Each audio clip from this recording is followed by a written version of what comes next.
Hello, everyone, and welcome. Just going to give people a few more minutes to sign on. I'm Kate Clark-LeMay. I use pronouns she, her. And for those of you who don't know me, I'm the acting senior historian at the National Portrait Gallery and the interim director of Portal, the Portrait Gallery Scholarly Center. And we're thrilled to host a few new people by way of our science historian, Lacey Baradel. So I'm just going to give a few more minutes for people to sign on. If you have any desires to tell us where you are, where you're zooming in from, you can please use the chat box for that. So I'm outside of DC and my colleagues are as well. We have a new historian who's currently in Ohio, zooming in from there. Someone's from Boise, Idaho. I love seeing all these different states: Wichita, Kansas, Georgia. We have someone zooming in from Paris. Bonsoir. So great. Tuning in from Hawaii. This is awesome. Lewis, Delaware. I'm a Delawarean, so shoreline of Connecticut. This is so fun to see where everyone's coming, gathering with us virtually from. So as people are sharing where they're from, and Cairo, Egypt, that is amazing. Welcome. I'm just going to get us started. Thank you for joining us for today's program, New Approaches to Representing Women in Science, in conversation with Leila McNeill, Amanda Phingbodhipakkiya, and Anna Reeser. Lacey Baradel, the science historian at the National Portrait Gallery, will moderate this conversation. Before we begin, we would like to give a land acknowledgement. Although we are tuning in together today from many different places, as you can see in the chat, we gratefully acknowledge the Native peoples on whose ancestral homelands we gather, as well as the diverse and vibrant Native communities who make their home in these places today. We also recognize the inherent flaws of portraiture. Since this nation's founding, who is represented and how one is represented reflects the country's flaws as well as its strengths. The National Portrait Gallery strives to present a more complete narrative, one that acknowledges the history of slavery, racism, and inequality in the United States. We are so pleased to present today's event as part of the Greenberg-Steinhauser Forum in American Portraiture. And the National Portrait Gallery acknowledges the recent passing of Daniel B. Greenberg, whose generosity and that of his wife, Susan, makes the Greenberg-Steinhauser Forum in American Portraiture possible. Okay, so a little bit of ground guidelines for this Zoom format. Like I said, please use the chat function. Let us know where you're watching from where you're zooming in. That's really a thrill for us to see. We also love when you make comments and connections of your own ideas when you listen. But that's a big but. You should use the Q&A feature to submit the questions that will be posed and answered during the Q&A after the presentation. So we will not be looking at the chat if you have questions, but we will be looking at the Q&A function. So please use that. Okay, so I'm now going to introduce our guests tonight. Lacey Baradel. She is a science historian on detail to the National Portrait Gallery from the National Science Foundation, and we are so lucky. She is a true joy to work with. After earning a PhD in the history of art at the University of Pennsylvania, she taught at the University of Washington and at Vassar College. She worked as a research associate at the Center for Advanced Study of the Visual Arts at the National Gallery of Art, and Lacey's held fellowships at the Crystal Bridges Museum of American Art and the Dibner Library of the History of Science and Technology. Leila McNeill is an author, editor, historian, and affiliate fellow in the history of science at the University of Oklahoma. Her work focuses on women and gender in the history of science, technology, and medicine. She has been a columnist for Smithsonian.com and BBC Future, and she has been published by The Atlantic, The Baffler, JSTOR Daily, and others. Amanda Phingbodhipakkiya is an activist, an artist, and an educator based in Brooklyn, New York. Her explorations of feminism, science, and community have reclaimed space in museums and galleries, at protests and rallies, on buildings, highway tunnels, and subway corridors, as well as on the main stage of 2 TED conferences. Her work has been featured in the New York Times, The Guardian, and on the cover of Time magazine. In 2020 to 2021, she was artist in residence with the New York City Commission on Human Rights, and her work has been acquired into the permanent collections of the Victoria and Albert Museum and the Library of Congress. Anna Reiser is an American historian of science and technology. She holds a PhD in the history of science, technology, and medicine from the University of Oklahoma. She is the co-founder and was co-editor-in-chief of Lady Science magazine, and her writing has appeared in The Atlantic, Real Life, StarTrek.com, Technology Stories, and more. And she is currently a postdoctoral research associate at the University of Oklahoma Arts and Humanities Forum. So let us now turn to the conversation itself. And without further ado, please welcome our guests.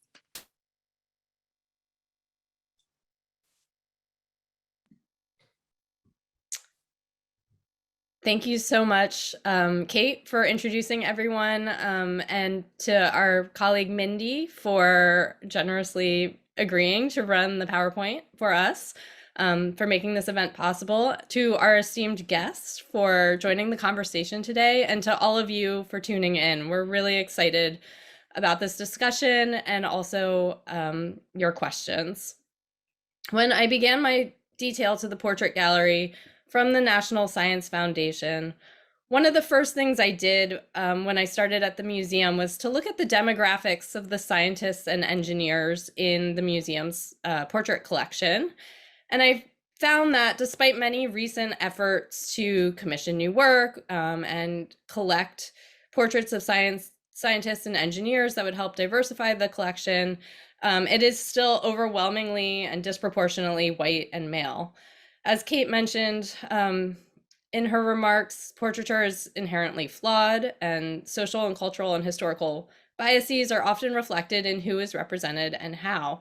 And this is certainly true in the history of science, where women's participation is significantly underrepresented in the historical record, in both textual records and visual records like portraiture. Our participants this evening have all in different ways helped address and expose these historical erasures through their work. Amanda's portraiture projects center on the contributions of many women who deserve to be better known in the history of science. And through their research and writing, Anna and Leila have revealed systemic barriers that kept women out of institutionalized science. Most recently, they published Forces of Nature, The Women Who Changed Science, this book, which helps to recover the place of women in science and is richly illustrated with lots of portraits. So looking forward to hearing a little bit more about that. I'd love to begin by diving a little deeper into this problem of how all of you have tackled the historical erasures through biography and portraiture in your work. So thinking about whom do you represent in your work and how do you represent them? And I wanted to start by asking Leila and Anna, in your book, you demonstrate the importance of broadening our conception of what women in science means. You write that one way to do this is, quote, by expanding the definition of scientific activity and looking for women in spaces we might consider adjacent to science. So I'm wondering if you could kick us off by sharing an example from your research that illustrates how expanding the definition of science or history of science is, and where and how it takes place can help fill these absences of women in the historical record. Sure. Hi, everybody. It's nice to be here. So in all the research that Leila and I have worked on together, and the book in particular, One of the things that we try to keep front of mind while we're working is that if you're doing history and you only look for women where you would find men, you're not going to find very many women, often because they were legally and socially barred from the same spaces that men occupied, like universities, scientific societies. So instead of kind of looking to the roster of universities or the sort of like big names that we have, expanding our definition of who we're looking for in this instance. So the slide that is up right now is an engraving from an astronomy book that was written by Johannes Avelius and his wife, Elizabeth. And they worked on it together. And this is one of the first engravings of a woman actually doing science actively. They had this home observatory that they worked in together. And he made sure to include an image of her working with this gigantic sextant that they had to ensure that like she got credit for her work. You won't really find this kind of thing very often, but it does point to like a direction that you can start looking, which is how many men had wives, sisters, other female relatives, daughters, who worked on their research with them and were just never given credit, in part because women didn't publish under their own name in certain times and places, or maybe they weren't given credit by the people that they worked with. But you can still find records of them. You can still find traces of these women. And so maybe they would not have been called scientists by the people around them or in their own time. But here we see a record made of a woman doing science, operating this sextant. So that's just one of the ways that we are trying to kind of expand where we're looking to begin with when we even start doing research like this. Great, thank you so much. And just to clarify, did her husband, how did it come to be that she was represented in this image? Was it something that he insisted on, or that she had an active role in having herself represented in this way? Go for it, Leila. Yeah, so from what I've understand and what I've researched is that he was committed to making sure that she was credited. And this was one of the most striking ways that it could have been done, is in kind of this visual way. And this was the frontispiece of a really important book that she had helped compose by the assistant work that she did in their home observatory. So this was actually pretty rare for a husband partner to so kind of lavishly embrace his wife's role in his work. Thank you so much. It's such a fascinating image, and I love how it almost appears like she's standing even taller than he is, you know, just visually occupying so much of the composition in that way. So, you know, this strikes me, and as you said, it's one of the earliest examples. It's a very atypical example for its time period of actually showing women participating in scientific research. I know that you have another example to share with us. So Mindy, maybe if you could advance to the next slide. This one is also an unusual example. Maybe you could tell our audience a little bit more about it. Yes, this one is a portrait, not a portrait, but a engraving that Marie-Anne Lavoisier did of her husband Antoine Lavoisier's laboratory. And you can see kind of what's taking up the main part of the image here are men doing their experiments. Lavoisier is the one standing over the table with the instruments, but you can see her, she has inserted herself into the engraving off to the side. And she engraved this herself, and she's recognizing her own role that she played in her husband's work. And she was an artist. She also did a lot of engravings of the instruments and tools that he used in his laboratory that he created. And one of the ways that we know about Lavoisier, and he became known as the father of modern chemistry, is because of the work that she did to make sure his work was seen. And through that, she made sure herself was seen, because she signed this engraving and then the ones of his instruments as sculptist Marie Anne. So, you know, she is making herself very much seen as having a role in the way that the laboratory was run and portrayed and represented. And one thing that I think this is also interesting, as opposed to the Hevelius one that we just looked at, where she's actually hands-on with the sextant, operating it for astronomical observations. What we see Marie Anne doing is basically taking notes, taking observations down from the experiment that she's witnessing. And this is something that Anna and I talk about in the book, and we've talked about elsewhere, is that this is also scientific labor. Transcribing, observing, taking notes, translation, all of these things that were often relegated to wives and sisters and daughters is part of scientific labor. It is part of scientific culture. And when we can expand our understanding of what science is to the actual labor of science, we see a lot more women included in that, including this own kind of self-image, self-participation of Marie Anne. Thank you so much. I love these two examples, both because they're so exceptional and in that way seem very special, but because they're exceptional, I think that is a good way to start off, that this is not, you know, these are the women who are represented and who did make it into the historical record, but it's much harder, as you've said, to uncover their contributions if you're only looking in places where you would traditionally look for men's participation in science. And these, you know, these are 17th and 18th century examples.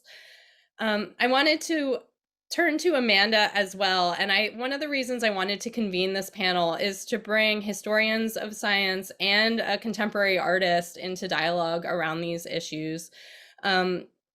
Amanda has spoken elsewhere about her motivations for pursuing art and design after training as a neurobiologist, so has a science research background, and was initially inspired to use art and design to communicate and humanize scientific research for public audiences. So in that sense, portraiture has played a really vital role in Amanda's practice. And we see here on the screen just one example from 3 different projects that Amanda has worked on, beyond Curie on the left, in the company of great scientists in the center, and most recently and ongoing, a series of murals titled Findings. And so I wanted to ask Amanda to share a little bit, because we've heard about some of the challenges of using historical or finding historical representations of women in the history of science. Amanda, your work both looks to historical figures, but is also engaging with women who are practicing science now. So I was wondering if you could share a little bit about how you think about portraiture in your artistic practice in these 3 projects, and if it's changed across them. Absolutely. Hi, everyone. So great to be here. I would say that these 3 projects are different manifestations of belonging. You know, neuroscience tells us that belonging is crucial for our mental and physical well-being, that when we feel alone or isolated or out of place, our bodies actually react as if we had experienced physical harm. And I think that representation is a crucial part of feeling and fostering a sense of belonging. So I actually always go back to a story a collaborator of mine told me about her teaching practice at Yale. So she's an astronomy professor. And just as an experiment, she decided to only show images of women in her sort of like Astronomy 101 course materials. And then one day, the student waltzes into after hours and exclaims, "Oh my gosh, I didn't know that all astronomers were women." And that just sticks in my mind as just how crucial, you know, representation is. And, you know, this is why I draw women, why I sculpt women, and why I think it's so important that we uplift the rich histories and stories of women and enable, the diverse futures of women. So art and portraiture specifically can, I think, show us what we're not seeing and what we can't yet imagine. So on the left, Beyond Curie was very much about unearthing unsung heroes. I was actually embarrassed in the wake of the 2016 election when I started this project that I just, as a scientist, actually didn't know that many names of women in STEM. It was like truly embarrassing. So then, I started doing research. I started trying to see, what images are out there in the public domain of, these extraordinary women who have shaped our society. And there weren't many, I gotta say. So I think this was so important for me to not just,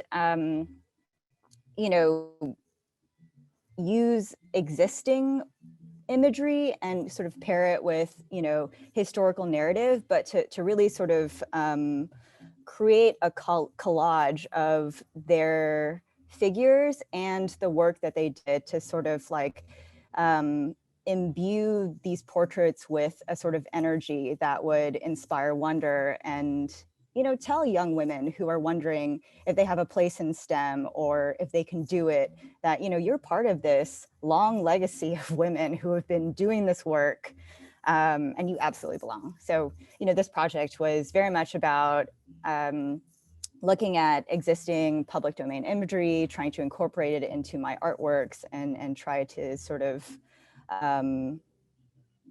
change what portraiture of women in STEM look like.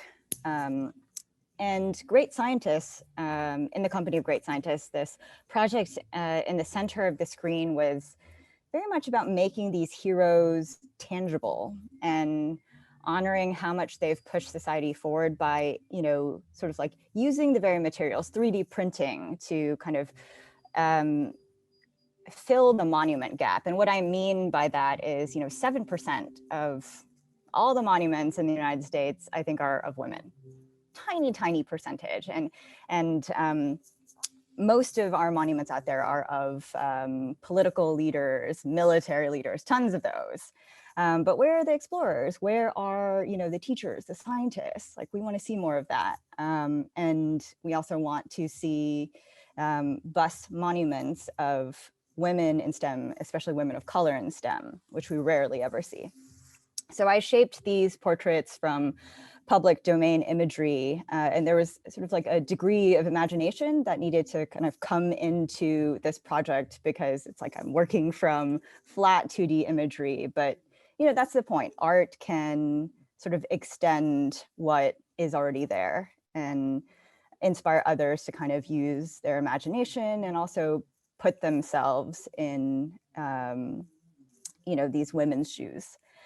So one piece of feedback I actually received from Beyond Curie and in the company of great scientists was that, a lot of women who loved the projects and really responded to them also felt in a way that, they didn't identify as this like badass, hero. They were women in STEM, they did important work, but, that label just didn't quite fit. And I wanted to create a body of work that also affirmed their very important and, whole and valid experiences. So, findings is about the future and not the glorification of a few, but almost like an invitation to all, to invite everyone to have a relationship with science, whether or not you decide to become a scientist.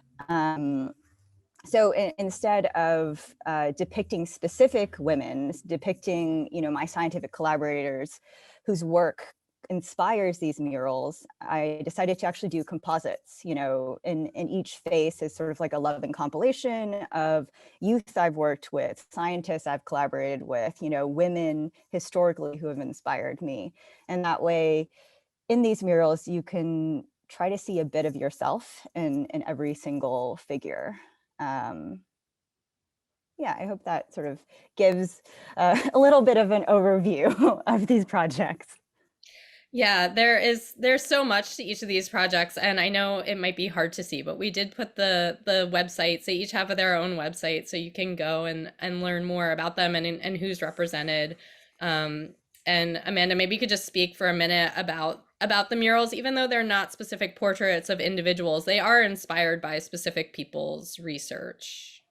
They Right? are, absolutely. So the mural that we see on this slide is actually based on the research of Dr. Ayana Arce, who is a physicist at Duke. You can kind of only, unfortunately, see one half of the mural. There's actually on the other side, another woman sort of like reaching out to meet this woman that you see depicted. And it's about proton collisions and about how there are parallels between, you know, when protons collide and, you know, when women collide and come together and move and make magic. And it's often when, you know, you sort of like feel isolated and alone that there's a woman out there, you know, reaching out to hold you and affirm your experience.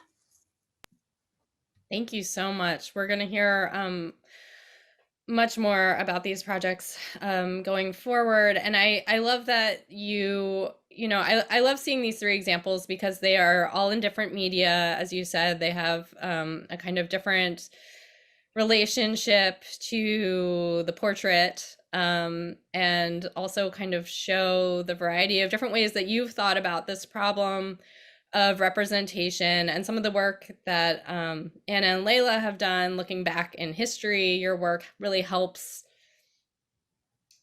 I don't want to say solve because it's a larger question, but it helps address, you know, this issue of thinking forward, going forward. How do we avoid the mistakes of the past, or the lack of representation, maybe is a better word than mistake. But thank you so much. So I wanted to go back to Anna and Leila just to talk a little bit about, they have shared two portraits that are represented in their book that are exceptional in their representations of women actively participating in the scientific process, who are identifiable.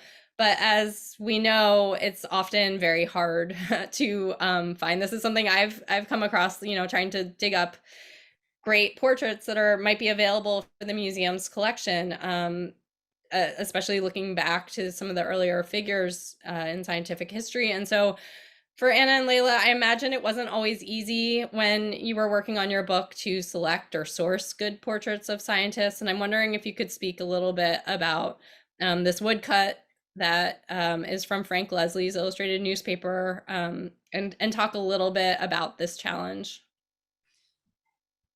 Sure. So one of the problems with looking into the past for images of specific people, you don't get a whole lot of that in general, especially the farther back that we go in history, the less photographic or visual representations there are of people.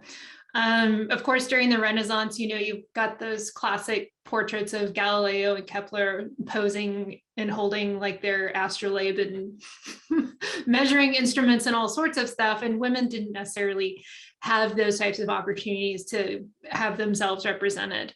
And so when it came to putting together this book, which is talking a lot about women who aren't kind of the stereotypical female firsts of science, it's hard to find images of them because they're not a first, so they're not necessarily considered spectacular in kind of a public discourse about women in STEM in that way. And also, if these people weren't in their own time considered worth keeping record of, we probably won't have a picture of them. And so this is one example of kind of what happens when we have this desire or this need to have a visual representation of someone from the past. This is this like close-up image on the left is an image that is widely accepted as Rebekah Cole, and she was the second Black woman in the United States to get a medical degree. And that's her picture on Wikipedia. That's been her picture on a bunch of short online profiles online. Other historians that I have talked to say that this is not Rebekah Cole. We're not even sure that the person being represented is Black, that it could just be the nature of the woodcut and the fact that this person is cast in shadow with the person sitting next to her. So this is a picture that's widely been spread about that it's her, it's not. And this is a problem that is very particular to women of color of the past. I found the same picture of a Black woman being represented for like 3 different engineers who were Black. I've even seen that be done on like TV shows. That was done on like a Black History Month Women in Science montage. And that's a really big problem that perpetuates kind of racist stereotypes or racist thought about what Black people look like, particularly Black women. And so that also happened to be an issue with some Japanese women that I've studied. And so it is a challenge. And it's a challenge to push back against, the images that these narratives, the narratives that these images tell. And Anna, did you want to add to that? I mean, when we were sourcing photos, we just had to kind of push back on the publisher a little bit about like, well, there are like museums and stuff that you should ask for pictures, and like we can't just Google it because that's not going to necessarily be accurate. So it was a little bit of a challenge doing that. They kind of did the same thing where they sent us some images and we were like, that's not the same person that you think it is. And it's just a matter of wanting to be extremely careful about that stuff. And then, you need things of a certain quality. And there just is really kind of a limited amount of images out there. And so making decisions about those kinds of representations for a book like this, it's very constrained, but we did try our best to make sure that everything is completely accurate and that we're representing as many people as we can. Yeah, and I think one of the reasons that this issue is so pervasive is that it's just really easy when one of someone's anniversary or birthday comes around and Google does their like Google Doodle. And so then there's just like this flurry of, short profiles written about this person. A lot of times they will just use the exact same image without actually, going back through. And there's not really a whole lot of incentive to do a lot of research into pieces like that because they're just kind of like hand waves at diversity around this Google Doodles type of thing. But by just kind of, right clicking and using it again and again and again, that kind of, it just perpetuates the problem of incorrect representation. Yeah, it makes it so that anytime you search for images of these people, you're getting wrong images, you're getting misattributed images. Last year, Major League Baseball did this like 3 times in a row where they misattributed an image to Tony Stone, who was a Negro Leagues player. And so now that's a huge problem because when you Google her, like you're getting the wrong images because Major League Baseball posted about it and it has all of their metadata attached to it. So it's a serious issue, I guess, and it is difficult to unravel when you're trying to like actually go back and make sure everything is accurate. Yeah, thank you so much. It just is reminding me as a art historian and historian of science of how much work there is to do. And yeah, it's a seemingly overwhelming, both in the absence and then when there is a representation, if it's wrongly attributed and then perpetuated, that just compounds the problem. So Thank you so much. I want to shift gears a little bit, just being mindful of the time, because another reason I wanted to have the three of you in conversation together is that you all have really, in your research and writing and artistic practice, really focused on collaboration and community as an important component of producing and consuming these histories of women in science. And so for Amanda, your findings mural is a great example of this. Public engagement is such a central theme in your artistic practice. These murals are all in very public spaces. Can you share just a little bit about how collaboration and audience participation informs your recent work? And does this approach to collaboration, has it changed the way women in STEM are represented in your experience? Absolutely.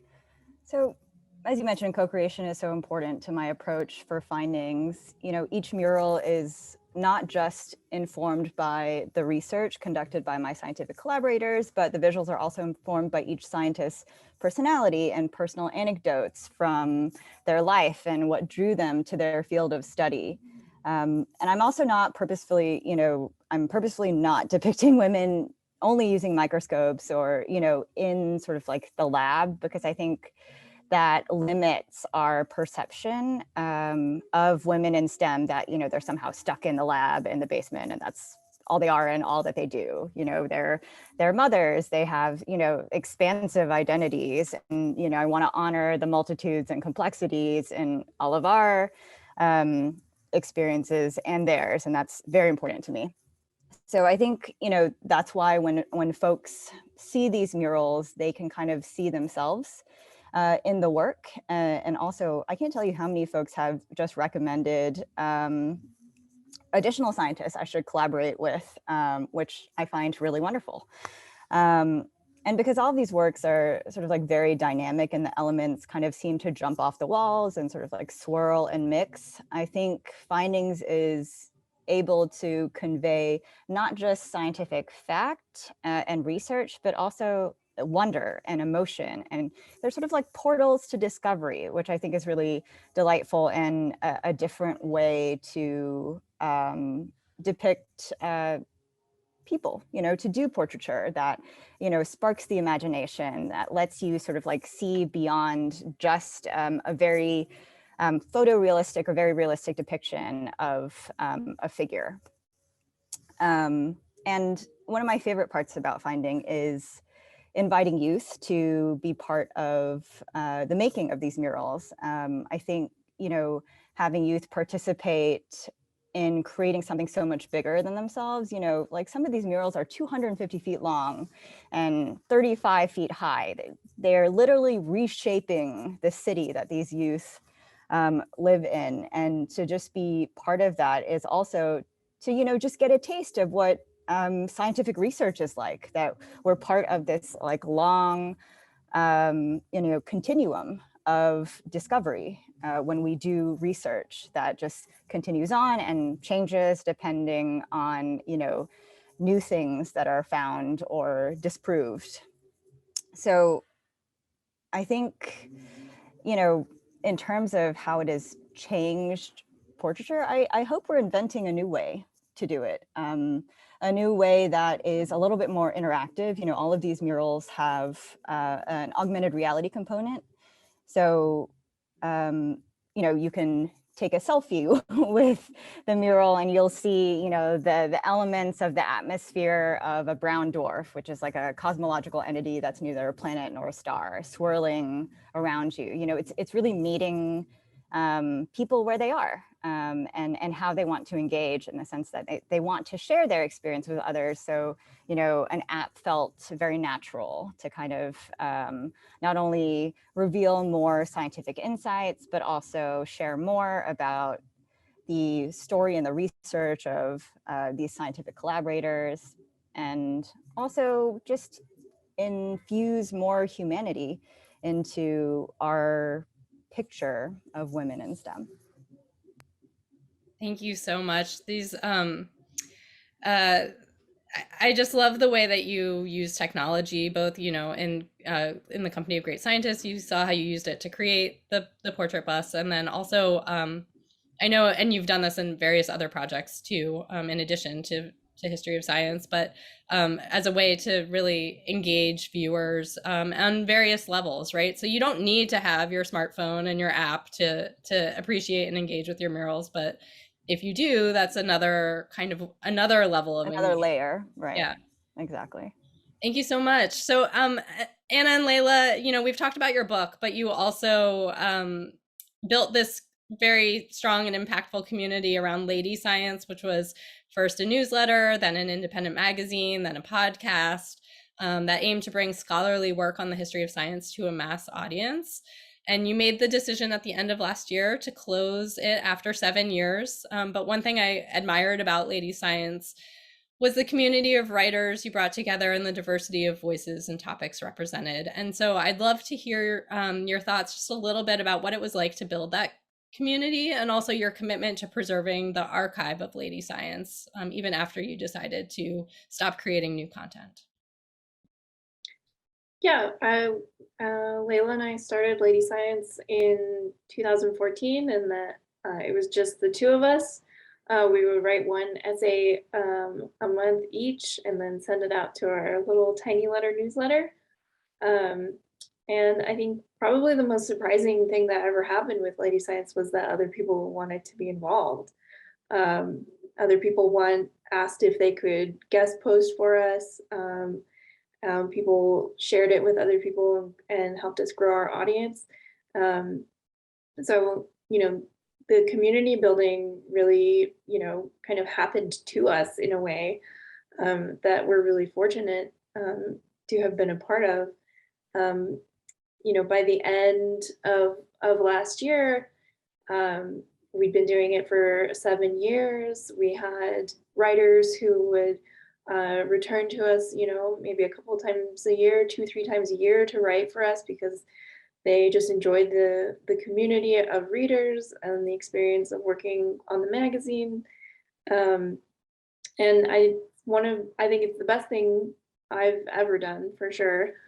And we wanted to make sure that, you know, just because something is over doesn't mean it wasn't important and that it can't still have a life. And so we are going to maintain the archive, you know, as long as we can, so that everybody can continue to read the work. A lot of it, I think, is extremely sort of timeless.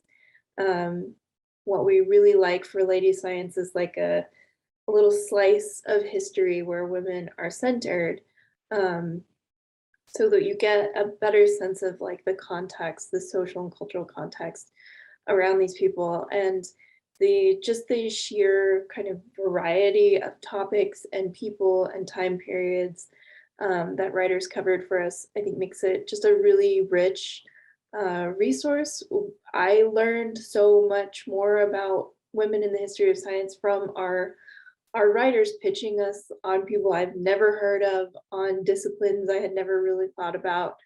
So yeah, it was a really good experience. Yeah. I mean, absolutely formative. And I think one of the things that contributed to having such a great Lady Science community was that, I mean, from the beginning, we didn't want it to be something that was written in heavy academic language. We wanted it to mirror the look and the editorial processes of online media. And so that's what we tried to replicate. And I think it took us a little bit of time to get our bearings on it, but I think we got there. And because of that, it did appeal to so much more than just academics. And anybody could write for us. It didn't have to just be historians. We had artists write for us. We had scientists writing about sometimes their own fields or sometimes something that they learned in history that's not in their field, but they still wanted to write about it. We did have historians, but we also had just journalists who had stumbled upon something interesting and needed some place to put this story. And so I think that was one of the things that helped us create such a large community, is that there was just a lot of people from various types of backgrounds and careers that wanted to be part of it. And that was one of my favorite things about it, was just the amount of diversity that came together over time with Lady Science. Yeah, thank you so much. It's such a vibrant and important project, and I am glad that it will still continue to be, you know, freely accessible and available, because as Anna said, it's a lot of the content is just really evergreen, I think. So we're bumping right up at the end of our time. I do want to make sure we save time for questions, but I did want to just kind of end with a couple, you know, a minute or two each, final thoughts about where does representation of women in STEM go next? What are some of the places you would like to see historians, or Amanda as an artist, us think about going forward? So Anna and Leila first, please. So one of the things that we've tried to do with Lady Science that we just talked about, and with the book, is it's not just about adding great women in the place of great men and writing kind of heroic stories that we usually reserve for men and write them about women, because that still isn't going to give us an honest picture of what science is and what its past has looked like. And so part of the project of representing women in science for Anna and I is to also represent those women that did bad stuff. You know, science is not a positive progressive force for everyone. And sometimes it can operate as an oppressive structure. And there are a lot of women scientists who have participated in propping up and perpetuating oppressive structures in science. And so one of the things when we think about, you know, who we build monuments to, you know, keeping that in mind with women. So this is the picture on the left is a picture of a Dutch botanist and explorer named Maria Sibylla Marion. And she she went to Suriname and brought back slaves with her. She used indigenous labor to find plants and insects so that she could write and illustrate her book. And she has a stamp after her. So it just, building monuments to people like that without context completely elides the harm that they participated in and did themselves to others. And the same thing with the cervical cap, when we talk about the birth control movement.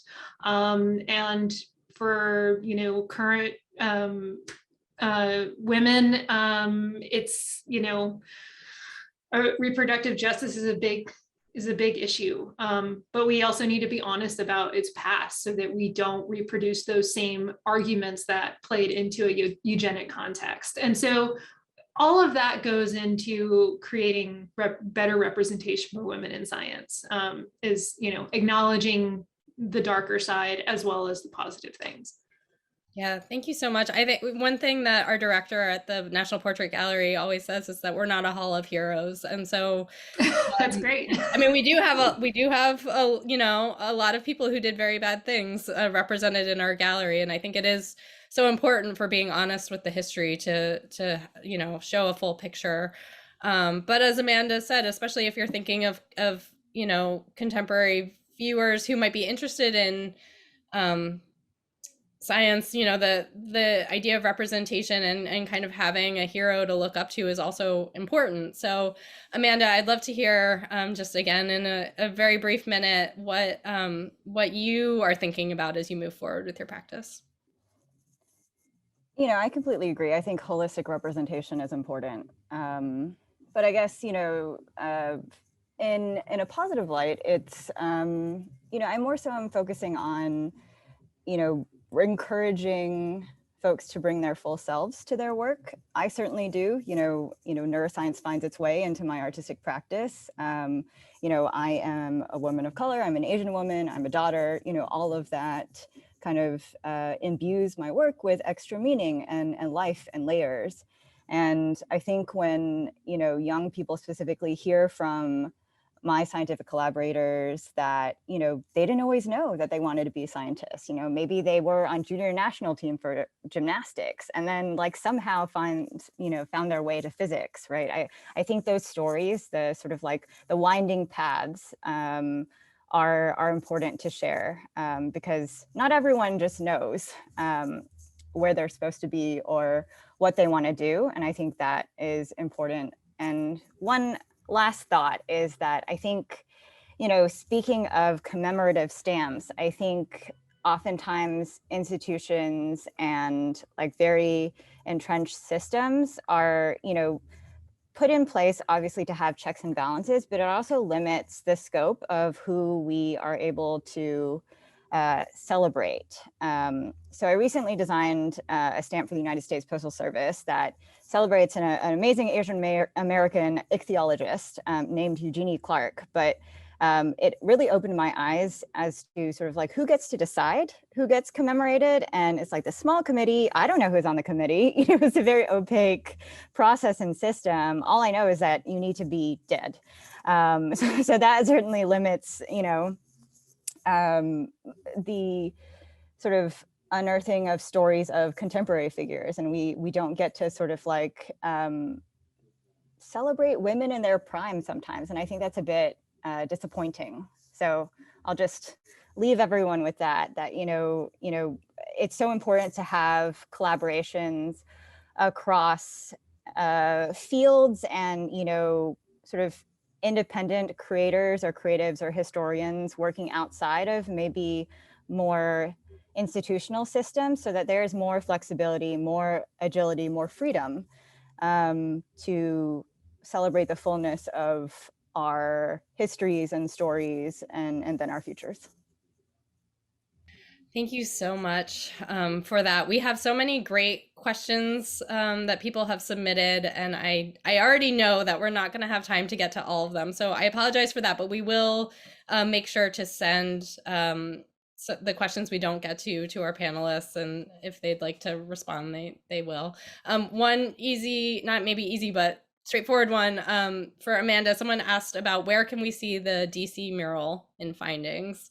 Oh yes, it's in a super easy place to get to. If you're familiar with the Eckington Dog Park, it's right across from it. It's on the Metropolitan Branch Trail. If you want the exact address, it's 1501 Harry Thomas Way, Northeast. I can't believe I remember that. But you can also just find all. Yeah, you can find all the.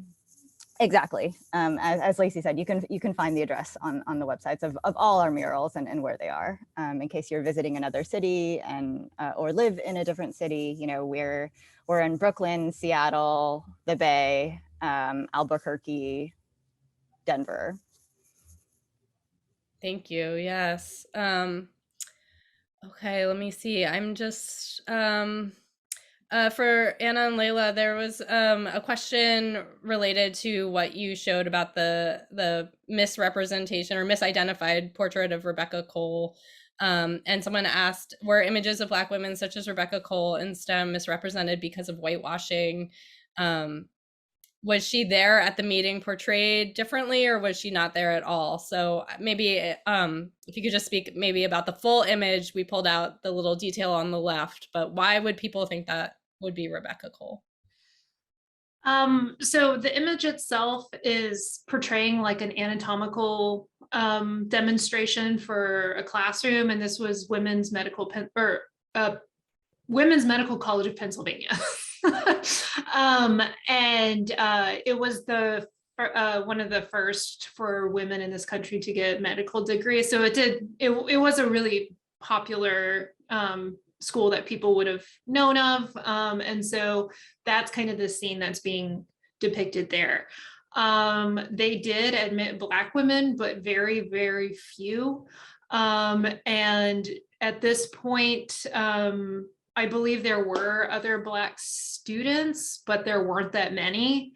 And she's since she was one of the second ones to come out of there. She was the second one to come out of there.